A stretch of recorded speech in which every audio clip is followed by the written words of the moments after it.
เอาใครมาชมในช่องผมมั่วๆนะมันไม่ได้มาช่วยอะไรผมกับบาทหนึ่งสลึงเดียวมันไม่ได้ให้ผมนี่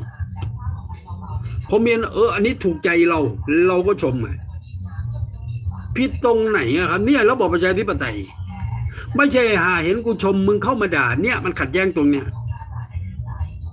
มึงก็ชมสิครับมึงก็ชมคนอื่นไปแล้วก็ไม่ต้องไปอะไรเยอะแล้วคนที่ไอ้รัชนกตรวจสอบไม่ได้หมายความว่าเขาผิดนะครับแต่ผู้แทนราษฎรคุณเข้าใจว่าคำว่าผู้แทนราษฎรไหมเขาเป็นปากเป็นเสียงแทนพวกเรา